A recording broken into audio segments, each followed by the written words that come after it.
You are 80 feet down off the southern tip of Japan. The water is cold. The light is a dim green. And in front of your mask is a wall of rock that turns a perfect right angle, then drops into a staircase so straight it looks poured, not grown. They call it the Yonaguni Monument. And here is the claim I have to put in front of you right now before anything else. This thing was shaped by human hands more than 5,000 years ago, back when the ground you are floating over was dry land. That would make it older than the pyramids, older than Stonehenge, older than writing itself. For decades, the verdict was simple: natural rock, case closed. Then, modern pattern analysis went back through the scans, angle by angle, and that tidy little answer started to crack open. It all traces back to one dive in 1986, a marine geologist named Masaaki Kimura, and a set of coordinates near 24 degrees north off an island most people have never heard of. This is not legend, it is on the record. Stay with me, because what the machine found in those measurements is the part nobody wanted to sit with. Let me take you back to how this started, because the beginning is stranger than most people realize. It was the spring of 1986. A local diver named Kihachiro Aratake was searching the waters off Yonaguni Island for a good spot to watch hammerhead sharks. Yonaguni is the westernmost point of Japan, a speck of land closer to Taiwan than to Tokyo. Aratake was not looking for ruins. He was looking for fish. And then, in the blue haze below him, he saw it. A massive stepped structure rising out of the seabed. Flat terraces, sharp corners, straight walls that fell away into deeper water. The whole formation is enormous, roughly 165 feet long, about 145 feet wide, and standing close to 90 feet tall from base to top. It sits in water that runs from about 16 feet deep at the shallowest terrace down to nearly 100 feet at the base. And it is covered in features that stop divers cold: long flat platforms, a pair of towering pillars standing side by side, a channel cut clean through the rock, and that staircase. I remember the first time I froze a frame of that staircase on my monitor at 2 in the morning, leaning so close to the screen my nose nearly touched it, waiting for the obvious natural explanation to jump out at me. It never did. That is the moment this stopped being a casual curiosity for me and became the thing I could not put down. Because here is the first crack. When Masaaki Kimura, a marine geologist from the University of the Ryukyus, began studying the site in the early 1990s, he did not walk in as a believer. He was a scientist looking at rock. But the more he mapped it, the more he found things that rock on its own does not do. Right angles meeting at multiple levels, trenches with parallel walls, and 2 round holes in the stone that looked to him like they had been drilled. So already we have a problem. And the problem only gets worse the closer you look. But to understand why, you have to understand what the official answer actually is. Because on the surface, it sounds completely reasonable. The rock at Yonaguni is a type of sandstone and mudstone, sedimentary stone. It was laid down in flat layers over millions of years, and stone like this has a habit that is genuinely useful to geologists. It fractures, it splits along its bedding planes, the horizontal layers, and it cracks along vertical joints. And here is the uncomfortable part for someone like me who wanted this to be man-made. When sandstone splits along those 2 directions at once, it can absolutely produce shapes that look like steps. Flat tops, vertical faces, 90-degree corners. So the mainstream position was straightforward. Yonaguni is a natural formation, tectonic stress, wave action, and the natural grain of the stone did all the work. Humans did nothing. The steps are an accident of geology, and our brains, wired to see patterns, did the rest. That is the explanation you will find in most textbooks and most articles.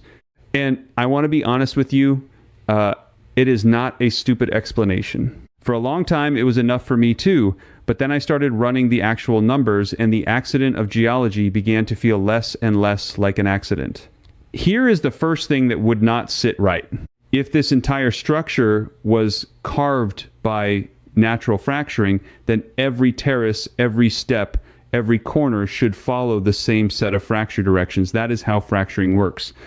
The stone breaks along its weaknesses, and those weaknesses run in consistent directions across the whole rock mass.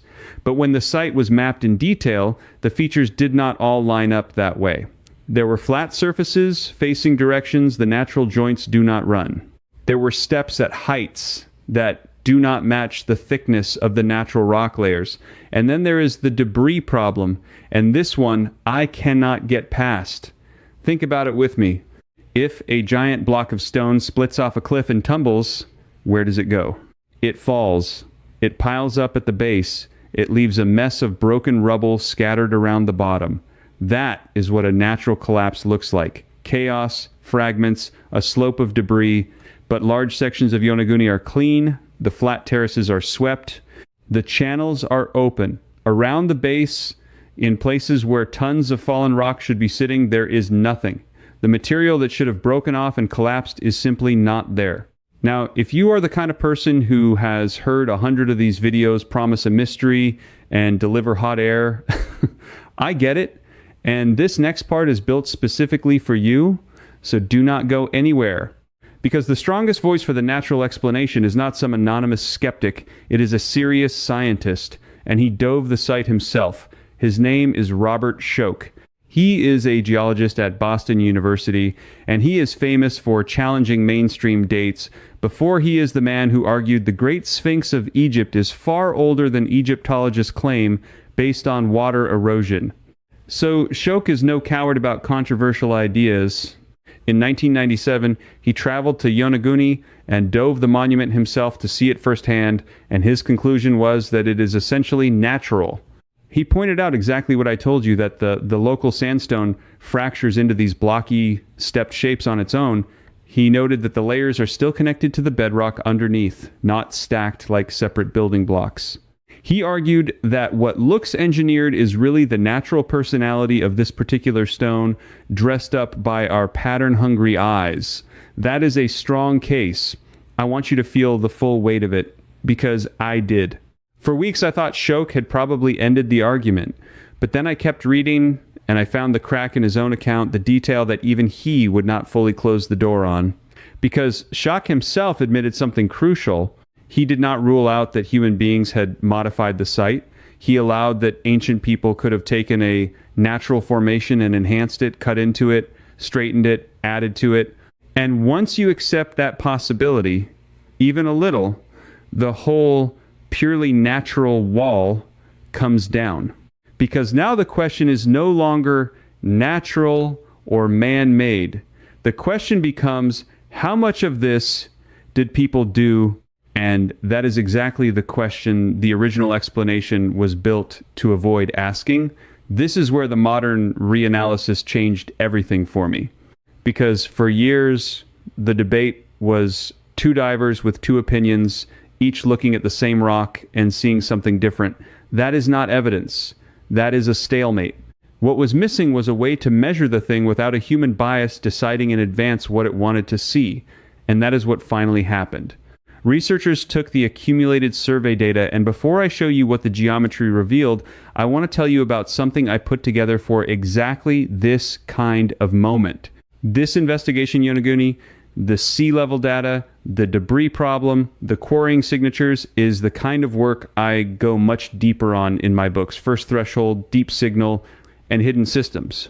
Each one is built for the person who cannot accept the stamped and filed answer, the one who wants the full case laid out with every measurement accounted for. Together, they cover the hidden architecture of lost history in a way a single video never can. All three are available for $97, and you will find the link in the description at lowstoragens.org. If this channel rearranged something in your head, those books are where the real excavation starts. Now back to what the machine found, because the geometry is where it gets deeply strange. When you measure the corners on Yonaguni against what random natural fracturing actually produces, the regularity is off the charts. Natural joints scatter. They vary. They wander a few degrees this way and that because nature does not use a set square. But key features at Yonaguni come back again and again to the same clean angles, the same repeated proportions, the same parallel spacing, the kind of consistency that statistically natural fracturing struggles to explain across a structure this large. Then there are the features that fracturing cannot produce at all, no matter how you argue it. Start with the two pillars. Standing near the structure are two megalithic stones, side by side, roughly the same size, rising up together. Fracturing splits rock along planes. It does not carve two matching freestanding columns and leave them standing upright next to each other. Kimura described them as placed. Then the loop. Kimura mapped what he called a road or a pathway that runs around the base of the main structure, a route that curves and wraps around the monument. Natural fracturing runs in straight lines along the grain of the stone. It does not carve a curving path that loops around a building like a road around a temple. Then the holes, those round holes in the rock, and a row of smaller holes that Kimura interpreted as wedge marks, the exact kind of marks you leave when you split stone by driving wedges into a line of holes. That is a quarrying technique. Humans used it for thousands of years. Water and pressure do not drill a neat row of aligned holes to split a slab along a chosen line, and then the part that made the hair on my arm stand up. On and around the site, Kimura reported carvings. Surfaces he interpreted as deliberate engravings, including a feature he compared to a face, and shapes he read as figures worked into the stone. Now, faces in rock are the easiest thing in the world to imagine, and I stayed skeptical about that for a long time. But when you put the carvings next to the drilled holes, next to the wedge marks, next to the loop road, next to the paired pillars, the pattern stops being about one feature you can wave away. It becomes a stack of features, and every single one of them points in the same direction. So here is where the two sides finally collide. The natural explanation can account for the steps, maybe even the terraces, but it cannot account for the whole set at once. It cannot explain drilled holes and wedge marks and a curving road and matched standing pillars and swept clean surfaces with no debris, all in the same place, all pointing to human work. Each one alone you can dismiss. All of them together you cannot.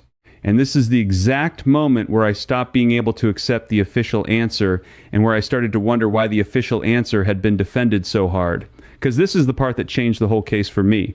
When you ask why Yonaguni was so quickly filed under natural and left there, you find something that has nothing to do with the rock at all.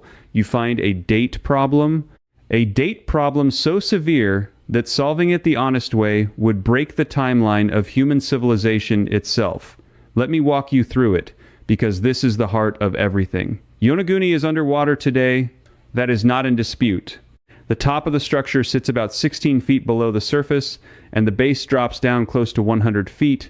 So if human beings carved this thing, they had to carve it when it was above water, or at least when it was shallow enough to work, which means we have to ask a simple question with a devastating answer. When was this rock last dry land? At the peak of the last ice age, around 20,000 years ago, enormous amounts of the world's water were locked up in ice sheets. Sea levels were far lower than today by hundreds of feet. Coastlines all over the planet were in completely different places. Vast areas that are seabed now were open, dry, walkable land. And then the ice melted, the seas rose, and they rose in a way scientists can actually reconstruct region by region. When you run that sea level reconstruction for the waters around Yonaguni, you find that this rock was last standing on dry land somewhere on the order of 10,000 years ago, and the surrounding shelf was exposed even more recently in the shallower zones. To carve a structure that now sits 80 to 100 feet down, the work would have to have happened thousands of years before the sea sealed it away. Sit with what that means.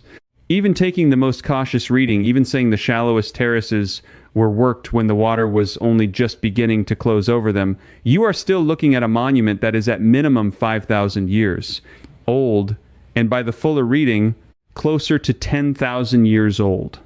And that is the wall. That is the thing that could not be allowed to be true. Because, according to the standard story of human history, 5,000 years ago is right at the dawn of the first cities. 10,000 years ago, we are told, Humans were hunter-gatherers just beginning to farm. No metal tools worth speaking of. No large-scale stone engineering. No organized labor to quarry, cut, drill, and shape a monument the size of a building and then sink it beneath the sea. The people living in that part of the world at that time are not supposed to have been capable of any of this. Full stop. So look at the choice that faced the experts. Option 1. Accept the evidence, the drilled holes, the wedge marks, the road, the pillars, the carvings, and accept that someone built a monumental stone structure in the Western Pacific thousands of years before civilization was supposed to exist. That rewrites the textbook. That means an advanced, organized culture rose, built in stone, and vanished, leaving almost no other trace in an era we labeled as primitive. Or option 2, call it natural rock and go home. I think you already understand which one was easier, and I do not even think most of the people involved were lying. I think the date was simply unthinkable. When the honest reading of the evidence forces a conclusion that breaks everything you were taught, the human mind reaches for the explanation that lets the world stay the way it was. Natural formation was not just a geological conclusion, it was a relief. It made the impossible date disappear. But the date does not disappear. That is the whole point. The rock is underwater. The water rose thousands of years ago. Those two facts do not care what our textbooks say. And when I finally laid them side by side with Kimura's measurements, I understood that the argument was never really about whether sandstone can crack into steps. It was about whether we were willing to let a pile of stone tell us that our story of ourselves is wrong. And now I want to give you the piece that pulled it all together for me, the detail that once I saw it, I could not unsee. Go back to Kimura's fieldwork. Not the sweeping claims, the small, physical, on-the-rock observations. He documented a symmetrical trench with two straight parallel walls. He documented that row of aligned holes reading as wedge marks along a split line. And most tellingly, he documented that when you take certain fallen or displaced blocks and mentally return them to where the fracture suggests they came from, they do not fit back naturally. The geometry shows material was removed and shaped, not simply cracked and left in place. The stone was worked and taken away. That is the fingerprint natural fracturing can never leave, because fracturing does not carry the debris off the mountain. Someone did. And here is the exclusive thread, the one that made the whole thing feel less like a hypothesis and more like a crime scene where the tools were still lying on the floor.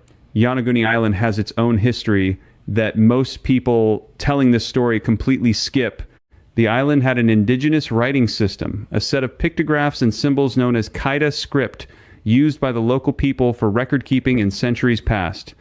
A genuine, documented, island-specific system of carved and drawn marks unique to this tiny place at the very edge of Japan. This is not fringe speculation. It is recorded local heritage. So here's the question that kept me up at night. On a single small island, we have a documented tradition of carving meaningful symbols into surfaces, and just offshore, a submerged structure covered in features that a marine geologist independently identified as deliberate engravings, wedge-split quarry marks, and worked stone. The instinct to make marks in stone did not appear out of nowhere on Yonaguni. It has deep roots on this exact rock, in this exact place. The people of this island were carvers, and the thing offshore looks carved. Now, I am not going to overstate it and tell you the ancient engravers signed their names. Nobody can say that. But think about what the pieces spell out when you finally stop trying to force them apart. A structure that had to be above water thousands of years before civilization was allowed to exist, cut with the specific signatures of human quarrying, shaped with the debris carried off, on an island whose own people carved symbols into stone as a way of life. And an official verdict that reached for natural not because the evidence demanded it, but because the alternative was too big to hold. The evidence was there the whole time. It was measured. It was photographed. It was mapped by a working scientist and dismissed by a working scientist, and the stalemate let everyone move on. It took feeding the cold unbiased geometry into a machine that had no reputation to protect and no timeline to defend, to finally show what the human eye kept arguing itself out of. The corners are too consistent, the debris is missing, the holes are drilled, the road loops, the pillars stand in pairs, and the water rose too long ago for any of it to fit the story we were told. What I keep coming back to is that nothing here is hidden in some vault. Arataki found it in 1986 in plain daylight chasing sharks. Kimura mapped it. Schoch dove it. The sea level curves are public. The Kaida carving tradition is documented island heritage. Every single piece has been sitting out in the open for decades. The only thing missing was someone willing to line them up and refuse to look away when the date came out wrong. So let me leave you with the feeling I was left with, the one I still have not shaken. Somewhere off the coast of a tiny island at the far western edge of Japan, there is a staircase in the dark, cut into the seabed, waiting. It was walked on by someone. It was shaped by someone. And that someone was here, working stone into monuments, in an age when we are absolutely certain nobody could have been. The water did not erase them. It preserved them. It just kept them where we would not have to think about them. If you are the kind of person who has never been able to swallow the neat official answer whole, the kind who feels the itch when a story is closed a little too fast, then you already know why I could not let this one go. This is what we do here. We reopen the cases, everyone else stamped solved, and we hold them back up to the light. So I want to hear from you. Of everything I laid out, the drilled holes, the loop road, the missing debris, the sea level that rose too long ago, which one is the piece you cannot explain away? Tell me in the comments and tell me where in the world you are watching from, because I read them and the sharpest questions I have ever gotten came from you. If you think that staircase is just cracked sandstone, say so and tell me why. I want the argument, and if this rearranged something in your head the way it did in mine, stay with me, become part of this, because the next case I am pulling apart involves a structure in the Atlantic that shows up on sonar in a shape no natural seabed has any business making, at a depth that raises the very same impossible question. That one is going to be even harder to look away from, and I have already started measuring, because here is what I have learned from years of doing this. The mysteries that get filed away fastest are almost always the ones that would cost us the most to reopen. Yonaguni is not an isolated riddle. It is a warning about how we decide what counts as impossible. We drew a line across history and said nothing came before it, and when a monument surfaced on the wrong side of that line, we called it a rock rather than move the line. So before you go, ask yourself one honest question with me. How many other staircases are down there in the dark, mapped and measured and quietly explained away, simply because the date they carry is a date we were told could never exist? I think there are more. I think the sea is full of them. And I think the only thing standing between us and the truth is our willingness to look at the numbers and believe what they say. I intend to keep looking. I hope you will keep looking with me. I hope you're still with me, because we've barely scratched the surface. Inside the Unexplained Society, I take you into the AI reanalysis of Yonaguni's scan measurements, angle by angle, the part this video only began. In there, you can ask me your own questions, and a real person, me, answers you myself. And you won't be alone. So many mystery lovers like you are already inside. Just point your phone's camera at the code on the screen. Cancel anytime, one click, no risk. Now, if that ocean discovery amazed you, wait until you see what happened next. Artificial intelligence took a fresh look at Peru's greatest walls, and what it uncovered is truly hard to ignore. It's starting right here.